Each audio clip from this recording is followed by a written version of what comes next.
고맙습니다. 여러분이 서 있는 곳이 지금 어디입니까? 불안하고 힘들고 어렵고 염려가 되십니까? 우리는 반석 위에 서 있음을 믿으시 바랍니다. 예수님이 우리의 반석이십니다. 주님 위에, 주님 안에 있을 때 우리는 결단코 하나님 버리지 않고 든든히 잡아주심을 믿으시기 바랍니다. 다윗에 대한 말씀을 우리가 나누고 있어요. 다윗은 정말 부러운 인물입니다. 하나님이 그 많은 사람 가운데서 다윗에게 그런 얘기를 했어요. 너는 내 마음에 맞는 사람이다. 다윗의 아들 다윗을 만나니 내가 마음에 든다. 내가 이 다윗을 통해 내 뜻을 다 이루겠다. 여러분, 얼마나 이 얘기가 영광스러운 얘기입니까? 마음에 맞는 사람이라고 하는 것은 하나님의 마음을 헤아리고 그 마음을 뒤따르는 사람이라고 지난주에 말씀했죠. 다윗이 그렇게 살았을 때 하나님이 그를 발견하고 찾아내시고 그를 하나님의 뜻을 이루는 일에 내세우신 줄로 믿습니다. 여러분, 다윗이 되기를 축원합니다. 사울은 패하셨어요. 사울은 버리셨어요. 버림받은 이 사울 얼마나 비참합니까? 그런 사울의 삶이 아니라 다윗의 삶이 돼서 하나님 역사에 쓰임 받는 여러분과 여러분의 가정 되기를 바랍니다. 근데 왜 하나님이 다윗을 지명했을까? 선택했을까? 뭐를 보고 하나님이 내 마음에 맞는 사람이라고 다윗을 극찬을 했을까? 그 기준이 뭐였어요? 사람은 외모를 보지만 나 여호와는 뭐를 본다고 하셨어요? 중심을 보느니라. 속사람을 본다는 거예요. 마음을 본다는 거예요. 우리는 사람을 볼 때 저 사람이 어떻게 생겼느냐, 저 사람의 직업은 뭐냐, 가문은 어떠냐, 어떤 학교를 나왔나, 어떤 직업을 갖고 있나, 외모를 자꾸 봐요. 외모에 우리가 끌리고 외모의 외적인 일에, 외적인 모습에 우리 감동을 받습니다. 하나님은 절대로 외모의 감동을 받지 않으신다고 말씀해요. 그걸 다 뚫고 어디를 보십니까? 마음을 보시는 거예요. 우리 영혼을 보십니다. 속사람, 하나님과의 관계, 이런 걸 보시는 거예요.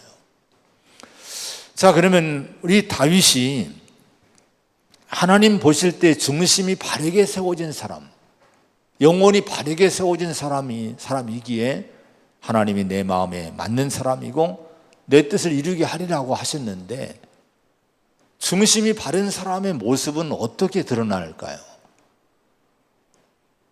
자, 우리 중심이 바른, 내 내면이 바른데 이것이 여러분 그냥 내면 속에만 웅크리고 있을까요?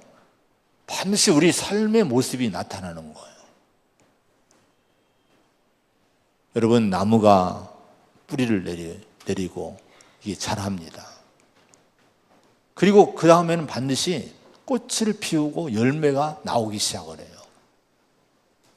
지금 옆에 우리 집 앞에 감나무들이 여러 개 있어요. 두 그루 나무가 있는데 이건 얘기를 안 할까 하다가 여러분에게 밝히는데, 우리 주택 뒤에 감나무가 또 여러 개 컸어요.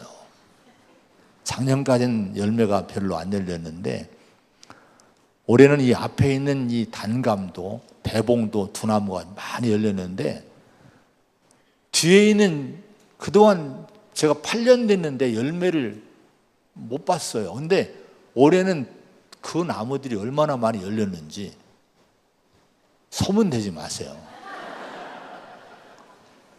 앞에 있는 나무들은 여러분들이 올해 익으면은 이거 무슨 뭐 수확하듯이 따가면 안 돼요. 그냥 이게 오묘하면 하나씩 따드시는데, 뒤에 건 이 정도만 얘기할게요. 뒤에 있는 나무들은 하여튼 뭐 그런 게 있어요. 근데 열매가 맺히는 거예요. 이게 때가 되니까요. 여러분, 생명이 있으면 뭔가 열매가 보이는 거예요. 우리 중심이 바로 서 있으면, 여러분, 중심이 바로 서 있는 사람에게는 뭔가 모습이 나타나 열매가 맺혀지게 되는 거예요. 오늘 다윗은 어떤 열매를 보이고 어떤 모습을 보였을까? 그래서 중심이 바른 사람으로 인정받았을까? 이런 부분에 대한 말씀을 이제 오늘과 다음 주까지 두 번에 걸쳐 나누려고 합니다. 사무엘상 16장에 보면요, 엘리압을 비롯해서 다른 아들들은 전부 거절하신 다음에 하나님이 다윗을 마지막으로 데려왔는데, 다윗이 오는 순간 사무엘에게 그렇게 얘기를 해요. 이가 거니 일어나 기름을 부어라. 바로 이 사람이다. 하나님이 다윗을 사무엘에게 소개를 합니다. 마음이 흡족한 가운데 바로 이 사람이야. 내가 지명한, 내가 생각한 그 기름 부을 사람이 이 사람이야. 이렇게 얘기를 하신 거예요.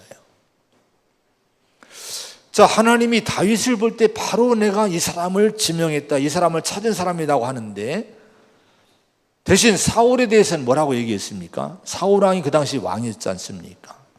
사무엘상 15장 11절에 보면은 내가 사울을 왕으로 세운 것을 후회한다, 후회하신다고 말씀해요. 자, 왜 후회를 하셨을까? 왜 사울 왕을 버리셨을까요? 그 이유가 뭡니까? 사무엘상 15장 10절에 계속 보면은 그가 돌이켜서 나를 따르지 아니하며 내 명령을 행하지 아니하였음이거니와. 이 사울의 치명적인 문제가 하나 있어요. 외적인 모습은 참 그럴듯해요. 잘생기고요, 신장이 좋고요, 하여튼 외적인 조건이 좋아요. 그 왕으로 발탁이 됐던 인물입니다. 그런데 치명적인 한 가지 결함이 있어요. 그 중에 하나가 불순종이라 하는 거예요. 불순종. 자, 그런데 이 불순종의, 사울의 불순종의 이유가 무엇이었습니까? 하나님이 아말렉을 칠하고 진멸하라고 사명을 줬어요. 하나님을 거역하고 하나님 백성을 거역하고 하나님 뜻을 자꾸 가로막던 이 아말렉을 하나님이 진멸하라고, 심지어 짐승들까지도 진멸하라고 사명을 줬는데, 이 사울이 아말렉과의 전쟁은 이겼는데 그들이 갖고 있던 짐승들, 기름지고 좋은 것들은 남겨둡니다. 그걸 끌고 온 거예요. 나중에 책망을 받고 추궁을 받으니까 변명을 합니다. 제사를 드리기 위해서, 하나님께 드리기 위해서 그랬다, 이렇게 변명을 합니다.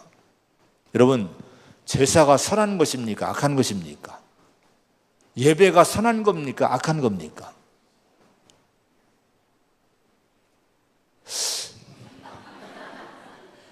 너무 생각은 그렇게 많이 하지 마셔요. 그냥 단순하게 얘기하시면, 이 예배가 선해요, 악해요? 너무 좋은 거잖아요. 너무 은혜로운 것이지 않습니까? 그런데 그 선한 것이, 그 제사가, 선한 제사가 불순종하며 드려진다면, 여러분, 그 제사는요, 선한 제사가 죄악의 행위가 될 수 있게 되는 거예요. 이 분별을 잘 하지 못하면 바로 오늘 내가 사울이 될 수 있는 거예요. 사무엘상 15장 28절에 사무엘이 이렇게 얘기합니다. 여호와께서 오늘 이스라엘 나라를 왕에게서 떼어 왕보다 나은 왕의 이웃에게 주셨나이다. 이스라엘을 뺏어낸다는 거예요. 뺏어서 너보다, 당신보다 더 나은, 더 훌륭한 사람에게 내가 주겠다. 그 사람이 누굽니까? 다윗에게 이 나라를 주겠다는 거예요.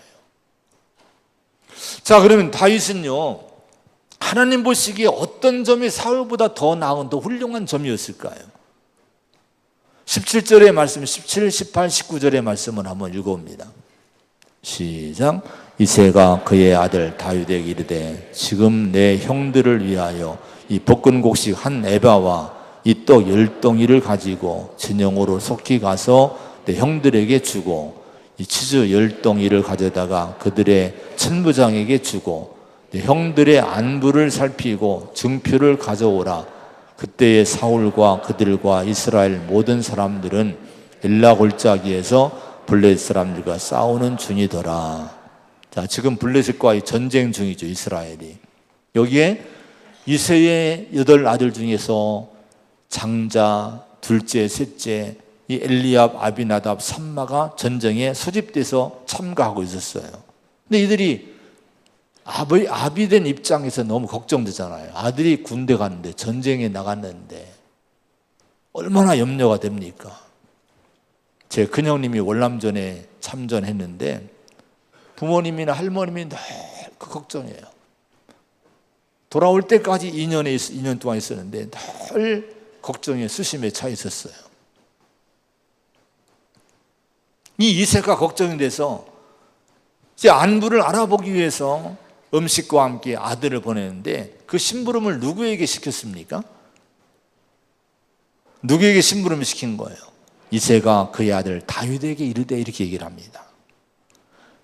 자, 지금 그 위험한, 그 어려운 이 심부름을 막내 아들 다윗에게 네가 좀 갔다 와라, 이렇게 시킨 거예요. 왜 다윗에게 그 위험한 심부름을 시켰을까요? 지금 다윗의 형제가 8명인데 3명이 군대 갔어요. 나머지가 몇 명입니까? 5명이에요. 다윗은 몇째입니까? 막내예요. 그러면 여러분 같으면 전쟁터에, 위험한 전쟁터에 심부름을 보냈는데 누구를 보낼 것 같아요? 막내를 보낼 것 같습니까? 저 같으면 그렇게 안 할 거예요. 상식적으로 여러분 그 위험한 곳에는 그래도 그 다음에 뭐 4째나 5째나 이렇게 좀 크고 뭐가 경륜이 있고 이런 아들을 보내야 되지 않았겠습니까? 근데 이새는요, 그 위험하고 어려운 사명을 가장 나이가 어린 다윗에게 맡겨서 네가 갔다 와, 이렇게 보내는 거예요. 이에 대해서 2가지로 해석을 합니다. 하나는 다윗이 사울왕 곁에 종종 찾아가 왕래하지 않습니까? 그래서 수금을 타면서 사울왕이 감정이 격해지면 찬양을, 노래를 부르고 악기를 연주해서 그 마음을 진정시켜주고, 그래서 이 사울과 친밀한 관계에 있던 거예요. 이 사울왕과 친밀한 관계인 다윗을 보내면 전쟁 중이지만 그 형들을, 자기 아들들을 잘 만나고 올 수 있을 거라 생각해서 이 다윗을 보냈다고 해석을 합니다. 또 한 가지는 결정적인 것이 있는데, 왜 막내 아들을 꼭 보냈을까? 그것은 평소에 이 아들이 순종을 잘했다는 거예요.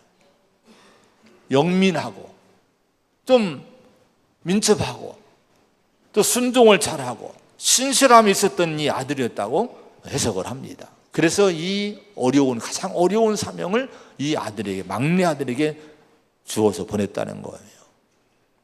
다윗은요, 아버지 이새가 그 위험한 전쟁터로 자기를 보낼 때 불평하고 원망하고 이의를 제기하지 않았어요. 아버지, 아니 형들이 있는데 가장 나이 어린 나를 꼭 보내야 되겠습니까? 늘 양을 치고 뭐 어려운 일을 내가 늘 하고 있는데 또 이런 일까지 내가 해야 돼요? 이렇게 여러분 항의를 할 만도 한 다윗이었어요. 근데 절대 한마디도 이 다윗은 아버지에게 따지지 않았어요. 불평하지 않았어요. 왜 나를 보냈느냐고, 왜 나에게 이 일을 시키느냐고 이의를 제기하지 않은 거예요. 20절의 말씀 한번 같이 보겠습니다. 20절 시작. 다윗이 아침에 일찍 일어나서 양 지키는 자에게 맡기고 이새가 명령한 대로 가지고 와서 진영에 이른즉 마침 군대가 싸우려고 고함치며, 이 말씀이 그 다윗의 내면을 잘 담고 있는 말씀이에요. 그 중심이 잘 드러나고 있는 말씀이 20절의 말씀, 그 중에 하나가 20절의 말씀입니다. 다윗이 아침에 일찍 일어나서 갔다는 거예요. 자, 아버지가 그 위험한, 그 어려운 사명을 줬어요. 전쟁터에 갔다 오라, 그 먼 곳에, 위험한 곳에 갔다 오라고. 그러면 여러분, 이게 하기 싫으면요, 아침 일어나겠습니까? 문기적거리고 가기 싫어서 안 일어나고 이 핑계 저 핑계 대면서 출발하지 않을 거예요. 근데 다윗은요, 아침 일찍 일어나서 여러분 짐을 싸가지고 그 전쟁터로 떠나게 되고 이제 나갔다는 거예요. 이것이 순종하는 다윗의 모습입니다. 중심이 바른 이 다윗의 모습이 뭘로 나타납니까? 순종으로 나타나고 있는 거예요. 성경은요, 이런 모습들이 많이 나옵니다. 아브라함도요, 아브라함에게 내 본토 친척 아버지 집을 떠나서 내가 네게 지시한 땅으로 가라고 명령했을 때에 아브라함이 75세의 나이잖아요. 하나님 왜 내가 이 나이에 가야 됩니까? 이 일을 제기하잖아요. 그 성경에 보면요, 창세기 12장 14절에 보면요, 이에 아브라함이 여호와의 말씀을 따라갔고, 하나님이 말씀하시니까 그냥 아무 이의를 제기하지 않아요. 따지지 않아요. 이에 아브라함이 하나님 여호와의 말씀을 따라 그냥 순종하고 가나안 땅으로 떠났다는 거예요. 이게 여러분 믿음의 아브라함의 모습이었어요. 제자들을 예수님이 부르셨을 때에 나를 따라오너라, 너희로 하여금 사람 낳는 어부가 되게 하리라고 그들을 소명하십니다. 부르십니다. 그 어떻게 했어요? 그 기록에 보면 곧 그물을 버려두고 예수를 따르니라. 그들이 제자가 된 거예요. 여러분, 이런 성도가 되시기를 축원합니다. 순종을 자꾸 훈련해야 돼요. 순종을. 우리 영혼이 중심이 바른 사람의 모습은 순종으로 열매를 맺어야 됩니다.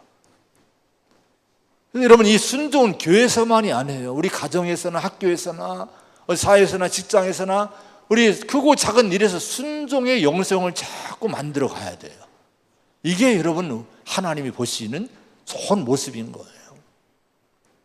거기 20절에 다시 보면 다윗이 아침에 일찍 일어나서 양을 양지키는 자에게 맡기고라는 말씀이 나오죠. 세 번역에 보면은 양떼를 다른 양치기에게 맡겼다 이렇게 번역했습니다. 근데 맡기고라는 이 맡기고라는 단어가요, 히브리어는요, 어떤 의미가 있는 거 아니? 방치하다, 버렸다는 의미, 방치하다, 버린다는 의미의 단어를 썼습니다.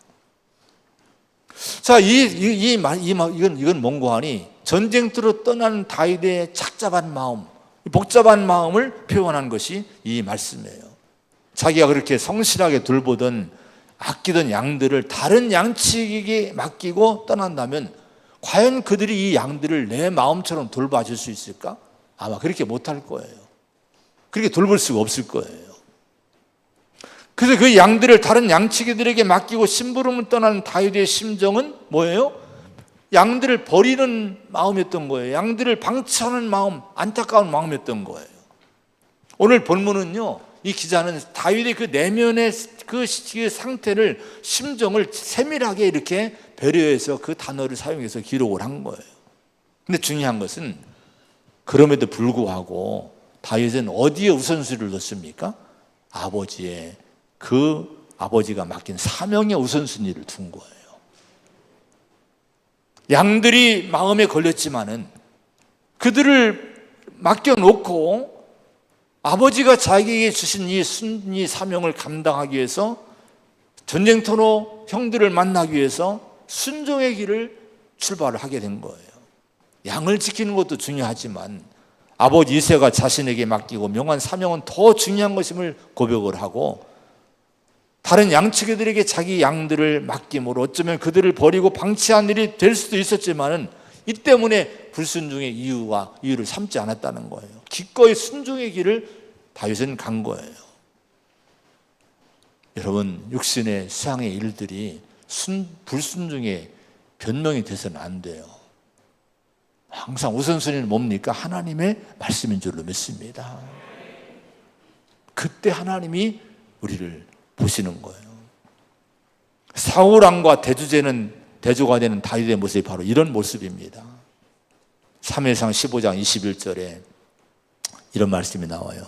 다만 백성이 그 마땅히 멸할 것 중에서 가장 좋은 곳으로 길갈에서 당신의 하나님 여호와께 제사하려고 양과 소를 끌어왔나이다. 지금 사울은 여러분 왜 불순종했습니까? 하나님이 분명히 멸하라고 한 걸 왜 불순종했어요? 이걸 하나님께 제사 드리기 위해서 그랬다는 거예요. 양과 소가 싫은요, 그 마음에 탐욕 때문에 그런 거 싫은요. 탈취하기에 바빴다는 거예요. 그래서 여러분, 하나님의 명령보다도 양과 소를 선택하고 그 대신 하나님의 명령을 버립니다. 불순종한 거예요.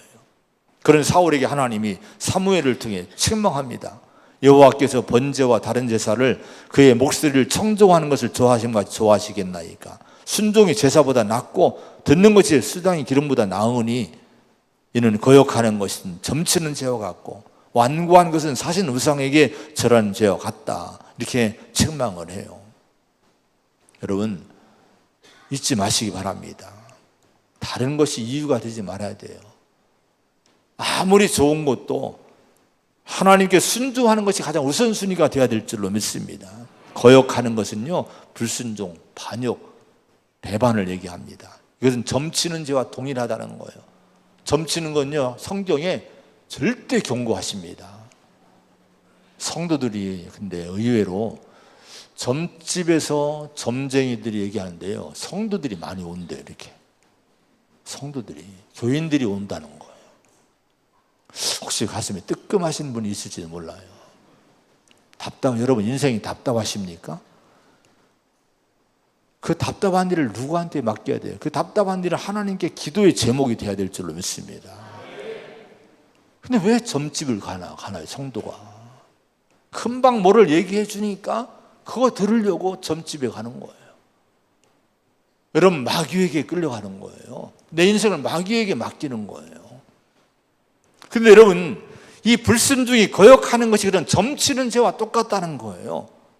완고한 것이 뭐니? 완고한 것은 사신 우상의 절한 죄와 같다. 완고한 것은 밀어내치는 거예요. 교만을 얘기합니다. 하나님 말씀을, 하나님 명령을 참 밀어내는 거예요.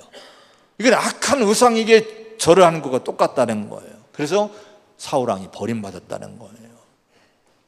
여러분 우리가 이런 사울이 되지 않아야 될 줄로 믿습니다. 중심이 바른 사람, 영혼이 바르게 세워진 사람은요, 성령의 인도함 받는 사람은 항상 모든 일에 아멘, 순종의 길을 걸어갑니다. 자, 여러분 왜 그럴까요? 중심이 바른 사람이 순종하는 이유는 뭡니까? 순종은 우리 주님의 마음인 거예요. 지금 우리 성도에게는 성령이 와 계십니다. 우리에게는 주님이 와 계신 거예요. 그래서 진짜 우리가 구원받고 진짜 주님이 와 계시고 진짜 성령이 내 안에 역사하는 그런 성령을 따라 사는 사람은 예수님 닮은 모습이 나오는 거예요. 주님은 어떻게 하셨습니까? 항상 아버지의 뜻을 행하러 왔나이다 고백을 했어요. 마태복음 26장에는 겟세마네 동산에서 결정적인 고백을 했잖아요. 아버지 내 원대로 마옵시고 아버지의 원대로 하옵소서. 이것이 예수님의 결론이었어요. 모든 결론이 자기 생각은 이런 길도 좀 좋고 저런 길로 좀 했었으면 좋겠는데, 그러나 결론은 뭐예요? 내 원대로 마옵시고 아버지의 원대로 되기를 원합니다. 이것이 결론이었고 그 길로 주님은 순종하고 십자가 길을 가신 거예요. 도망가지 않으신 거예요. 이랬을 때 우리 하나님이 이 예수님을 가장 높으신 분으로 여러분 높여주신 줄로 믿습니다. 주님의 마음을 구하시기 바랍니다. 예수의 마음을 구하시기 바랍니다. 이 순종이 우리 영혼을 깨끗하게 해요. 베드로전서 1장 22절에 너희가 진리를 순종함으로 너희 영혼을 깨끗하게 하여, 이런 말씀이 나옵니다. 불순종하길 할 때 크든 작든 이 불순종은 내 영혼이 더럽혀집니다. 이 영혼이 혼탁해지는 거예요. 순종할 때 영혼이 맑아지고 깨끗해짐을 믿으시기 바랍니다. 로마서 5장 19절에 한 사람이 순종하지 아니함으로 많은 사람이 죄인 된 것 같이 한 사람이 순종하심으로 많은 사람이 의인이 되리라. 한 사람이 누구예요? 불순종하는 것이 아담입니다. 한 사람의 순종은 누굽니까? 예수님이십니다. 아담이 왜 죄인 되었어요? 하나님의 형상을 가진 첫 인간이라 하는 영광을 얻었음에도 불구하고 그 영광을 무너뜨리고 영혼이 더럽혀지는 죄인이 된 이유가 뭡니까? 다른 이유 없어요. 불순종인 거예요. 선악과 나무 먹지 마라. 다른 거 다 먹어. 다 가져. 그러나 이 선악과의 열매만 하나만은 너 먹지 말고 네 걸로 갖지 마라. 먹으면 죽어. 하나님 법을 만들어줬어요. 근데 그걸 불순종한 거예요. 하나님의 권위를 무시한 거예요. 마귀의 말을 들은 거예요. 자, 이것이 불법이 되고요. 이 불순종한 결과가 영혼이 더러워지는 죄를 짓게 된 거고요. 결국은 이것 때문에 엄청난 이 사망이란 엄청난 결과를 맺게 된 거예요. 여러분, 말세가 되면은 불법이 성한다고 성경은 주님은 얘기했어요. 불법이 성한다. 공동번역에 보면은 무법천지가 된다. 뭐가 무법천지입니까? 새로운 여러분, 이 무법천지가 시대가 왔는데요, 하나님 말씀에 대해서 하나님 법이 없는 거예요. 불순종하는 거예요. 그런데 이런 무법천지가 된 세상에 우리 주님은 어떻게 오셨습니까? 순종하는 분으로 오신 거예요. 히브리서 5장 8절에 그가 아들이시면서도 받으신 고난으로 순종함을 배워서 우리 주님은 모든 일에 순종했습니다. 여러분, 다윗이 그런 순종의 사람이었다는 거예요. 여러분, 순종했을 때 누구의 눈에 띈 거예요? 하나님의 눈에 띈 거예요. 하나님이 쓰시고자 하는 사람이 필요해서 사람을 찾을 때 누구를 찾으셨습니까? 평소부터 여러분 작은 일에 순종했던 이 다윗을 찾아내시고 이 다윗을 보내시고 쓰신 줄로 믿습니다.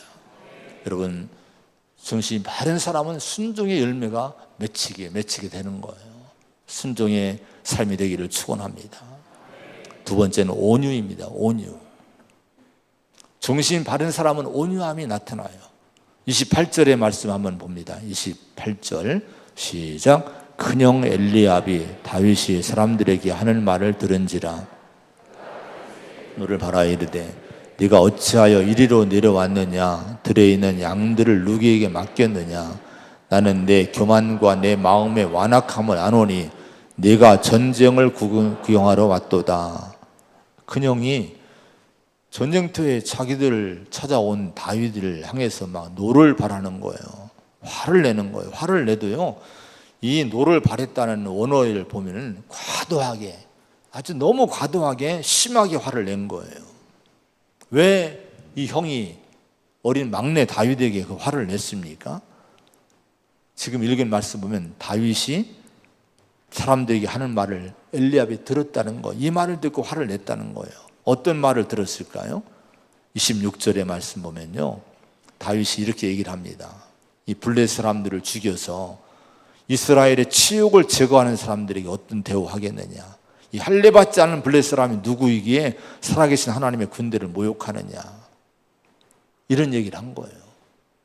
다윗이 전쟁터를 와보니까 너무 가관인 거예요. 비참한 모습이 벌어지고 있는 거예요. 골리앗에 의해서 지금 이 하나님의 군대가 다 모욕을 당하고 숨고 도망다니고 길을 피지 못하고 지금 이렇게 있는 거예요. 무엇보다도 하나님의 이 군대가 욕을 먹고 모욕당하니까 이게 너무 분이 일어나는 거예요. 그래서 다윗이 거룩한 분노 가운데 내가 이 블레셋 사람을 죽이겠다는 거예요. 이 치욕을 내가 없애겠다는 거예요. 아니, 저 할례받지 않은 골리앗은 누구이기에 살아계신 하나님의 군대를 모욕하느냐고 막 지금 화를 내는 거예요. 이 모습 보고 그 형이 다윗에게 책망하고 화를 내고 있는 거예요. 네가 어찌해서 여기 왔어? 네가 들에서 양이나 치고 있을 놈이 너 양 누구한테 맡기고 왔어? 이 전쟁터가 뭐 구경하는 데인 줄 알아? 애들 장난하는 곳인 줄 알아? 나는 네 교만과 네 완악함을 알고 있어. 이렇게 책망하고 막 몰아친 거예요. 왜 그랬을까요? 이 형 엘리압이 동생 다윗에게 이런 비난을 퍼부은, 특히 네가 교만하고 완악하다고 막 이런 얘기까지 한 것은요, 지금 이 엘리압의 마음, 형들의 마음속엔 다윗에 대한 시기심이 많았던 거예요. 사무엘이 기름 부을 때 형들을 다 제쳐놓고 다윗에게 기름 부었잖아요. 또 이 다윗은 그 이후에 왕에게, 사울 왕에게 왕래하면서 왕과 교제하고 이런 일을 하지 않았습니까? 보니까 옆에서 보니까 너무 시기심이 일어난 거예요. 저놈이 뭔데, 제가 뭔데 저렇게 저런 일을 저게 다 차지해. 그래서 이참에 화를 낸 거예요. 자, 형들의 이런 비난과 모욕과 무시함에 대해서 다윗도 충분히 대응하고 충분히 형들을 비난할 수 있는 이유도 있었어요. 그런데 다윗은 그렇게 하지 않습니다. 한번 30절의 말씀 봅니다. 30절 시작. 돌아서서 다른 사람을 향하여 전과 같이 말하며 백성이 전과 같이 대답하니라. 돌아서서 다른 사람을 향하여 이런 말씀이 나오죠. 이 원어는 이렇게 이게 배치가 되어 있대요. 번역을 하면은 그는 다윗은 그로부터, 즉 엘리압으로부터 다른 사람 앞으로 방향을 바꿨다. 방향을 바꿨다는 거예요. 그러니까 형들과 다투지 않았다는 거예요. 쓸데없이 다투지 않고. 지금 다윗은 하나님의 기름 부음 받는 사람이고 장차 왕이 될 사람이지 않습니까? 사울 왕과 관계가 있는 그런 인물이지 않습니까? 형들이라 할지라도요, 다윗이 큰 소리 칠 수 있는 위치에 있었던 거예요. 그런데 다윗은 형들과 싸우지 않아요. 괜히 쓸데없는 분열, 논쟁하지 않아요. 그냥 방향을 바꾸고 다른 사람들 향해 방향을 바꾼 거예요. 그 자리를 피한 거예요. 이런 다윗의 성품을 뭐라고 하는 거예요? 온유함이라고 하는 거예요. 온유함. 여러분 온유하시기를 바랍니다. 혹시 지금 누군가 지금 막 이 마음 감정적으로 대치하고 있는 분 안 계십니까? 가정에서나 우리 형제들 간이나 이웃들 간이나 직장에서 또 교회에서 누군가 감정이 상해서 서로 이렇게 막 이게 이 대치하고 있는 분 안 계세요 혹시? 여러분 돌아서시 바랍니다. 쓸데없는 우리가 싸울 것은 사람과 싸우는 것이 아니에요. 마귀가 싸워야지요. 사람과 다투려고 하지 마시기 바랍니다. 온유해야 됩니다. 이때 온유함이 나타나야 돼요. 온유하다는 것은요, 부드럽다, 겸손하다는 뜻인데요, 약해서 힘이 없어서 부드러운 것이 아니에요. 힘이 있지만은 그 힘이 누군가에 의해서 다스려지고 길들여지는 것, 조절되는 것, 이것이 이런 상태를 온유하다고 얘기합니다. 다윗은 여러분 온유함이 있었어요. 하나님의 성령에 의해서 그 힘이 있었지만 잘 다스려진 사람으로 살았던 거예요. 다윗의 형들은 온유함이 없던 인물들입니다. 감정대로 얘기해요. 감정대로 말합니다. 감정대로 분노합니다. 자기 감정 그대로 이런 비난하고 상대방을 막 누르려고 하고 이렇게 합니다. 근데 다윗은 잘 다스림 받고 있는 거예요. 여러분 엘리압이 되지 말고 다윗이 되기를 축원합니다. 성령에 의해서 잘 다스림 받는, 감정을 다스림 받는, 여러분의 그 내면이 잘 다스림 받는 성도가 되시기를 축원을 드립니다. 이것이 안 될 것 같지만 돼요. 우리가 기도하고 성령을 우리가 의지하고 우리가 예배자, 찬양자, 우리가 영적으로 찾는 자가 되면요, 성령 우리를 다스려 주시는 거 되는 거예요. 시편 37편 11절에 보니까요, 온유한 자들은 땅을 차지하며 풍성한 화평으로 즐거워하리로다, 이런 말씀이 나와요. 자, 그 전에 뭐라고 얘기해요? 분을 그치고 노를 버리며 불평하지 말라, 오히려 악을 만들 뿐이라, 이 다윗의 얘기입니다. 그러면서 온유한 자가 땅을 차지한다, 이런 얘기를 이 다윗이 했어요. 자, 여러분 다윗 자신이 이 믿음과 이 은혜의 주인공이지 않습니까? 하나님은요, 엘리압이나 사울에게 이 땅을 주신 것이 아니라 다윗에게 이 하나님의 기업을 경영하도록 이 경영권을 주신 거예요. 왕의 자를 주신 거예요. 이 성경의 말씀이 다윗이 그런 얘기를 하고, 온유한 자들이 땅을 차지한다. 여러분들이 이 땅에서도 잘 되시기 바랍니다. 뭔가 경영권을 잡고 이런 일이 있기를 바랍니다. 근데 하나님은요, 온유한 자에게 주신다는 거예요. 온유한 자. 그런 성도가 되시기를 축원을 드립니다. 마지막으로 중심이 바른 사람은요, 일상의 삶에 성실합니다.